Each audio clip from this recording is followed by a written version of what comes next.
Lição da palavra. Sempre que chamamos a crítica, respeitamos o esforço nobre dos semelhantes. Para construir são necessários amor e trabalho, estudo e competência, compreensão e serenidade, disciplina e devotamento. Para destruir, porém, basta às vezes uma só palavra. Chico Xavier. Chico Xavier sempre foi muito hábil com as palavras, mesmo tendo concluído apenas o curso primário na cidade de Pedro Leopoldo, interior de Minas Gerais. Foi um grande mestre no uso delas, sabendo exatamente o que dizer em cada momento. E mais do que isso, sabendo o momento de silenciar ante uma agressão verbal ou física, mostrando o seu preparo e o reconhecimento do poder que uma palavra tem quando bem ou mal dirigida. Uma das histórias mais conhecidas a respeito dele é a da Água da Paz. Seu início se deu na época das sessões do Centro Espírita Luiz Gonzaga, em que eram comuns discussões a respeito de mediunidade. Chico começou a se irritar com essas discussões e, mesmo explicando o processo repetidas vezes, dificilmente era compreendido. Em um desses momentos, o espírito de sua mãe apareceu a ele e ensinou-lhe uma maneira para acabar com essa irritação, sugerindo que ele passasse a usar a água da paz. Chico ficou contente com a indicação e correu a procurar o medicamento nas farmácias, mas não teve sucesso na sua busca.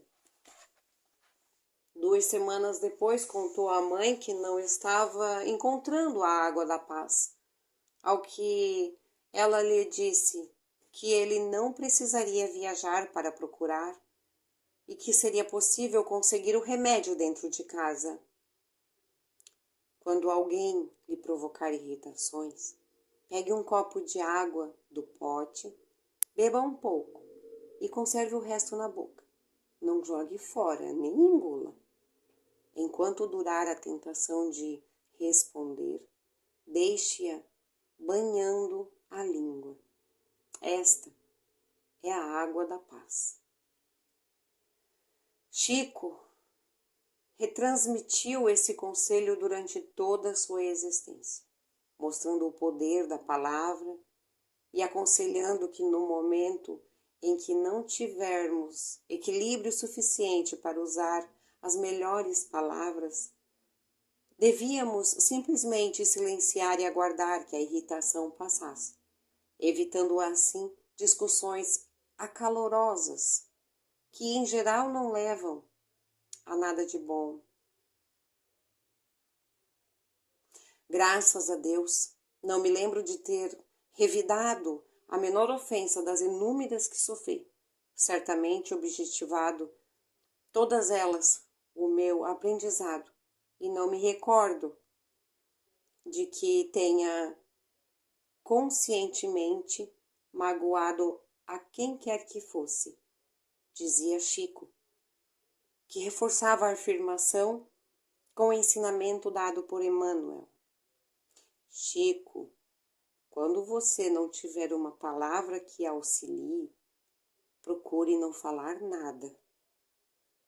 Outra grande lição que aprendeu foi usar a palavra para auxiliar a quem quer que fosse, mesmo que não soubesse exatamente a quem. Em 1932, ele recebeu uma importante lição de seu mentor espiritual Emmanuel. As sessões no Centro Espírita Luiz Gonzaga estavam cada vez menos corridas. Pouquíssimas pessoas iam lá para assisti-la. E os colaboradores, Carmen Perácio e José Hermínio Perácio, estavam de partida para Belo Horizonte. Seu irmão José Xavier e a esposa Geni Xavier também tiveram que se ausentar das sessões. O primeiro, por necessidade de ter que trabalhar também durante a noite para pagar uma dívida, e a segunda por problemas de saúde. Chegando ao centro, habitualmente uma sessão, Chico se viu sozinho, sem colaboradores e sem nenhuma pessoa para assistir ao trabalho.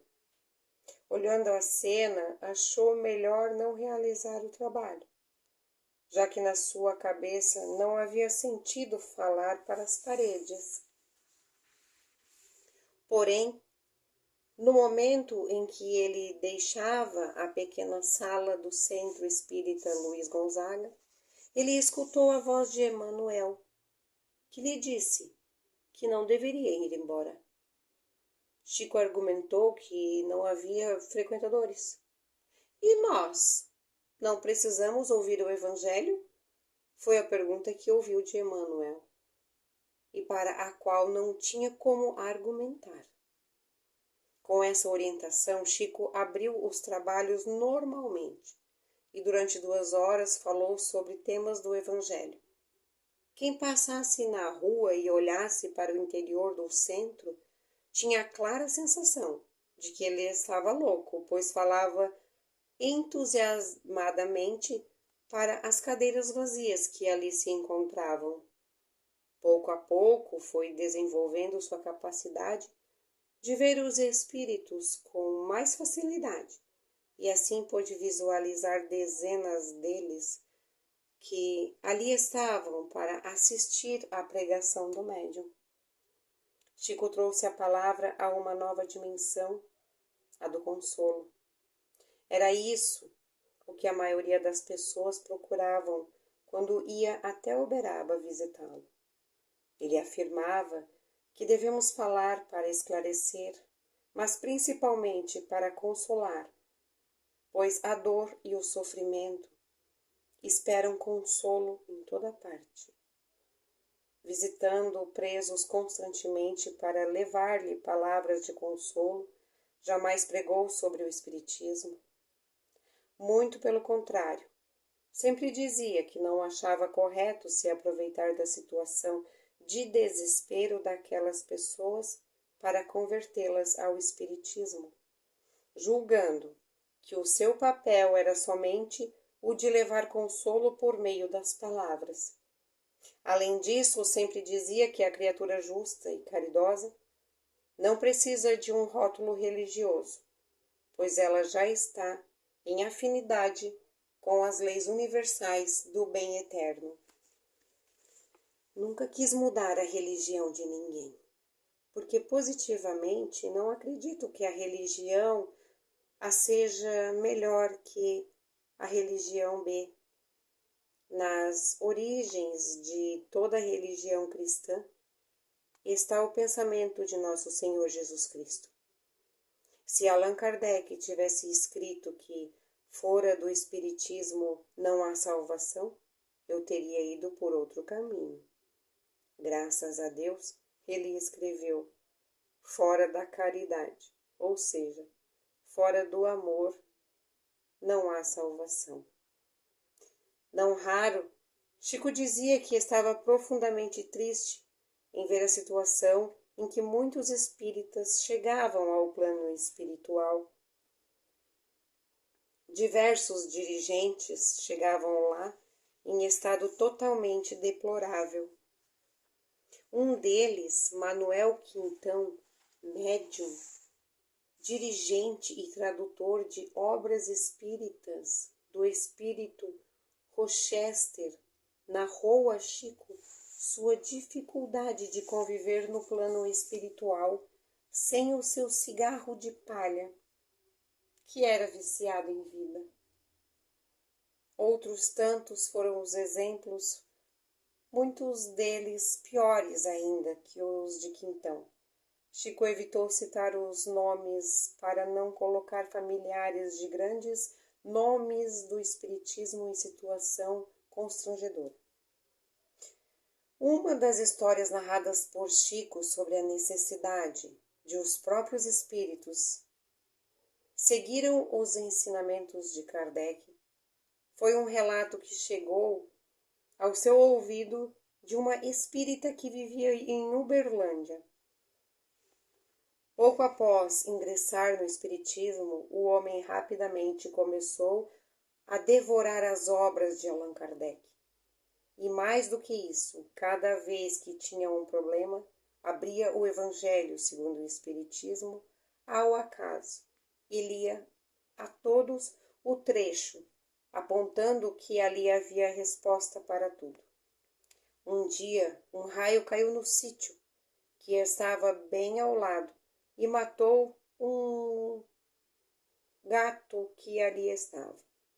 O homem, naquele momento, se sentiu altamente protegido pelos espíritos, por ter salvado, e rapidamente foi pegar o Evangelho e abri-lo ao acaso para ver o que os espíritos diriam para ele sobre o episódio. Ao ver a resposta, fechou a cara, pois lá estava escrito: se fosse um homem de bem, teria morrido.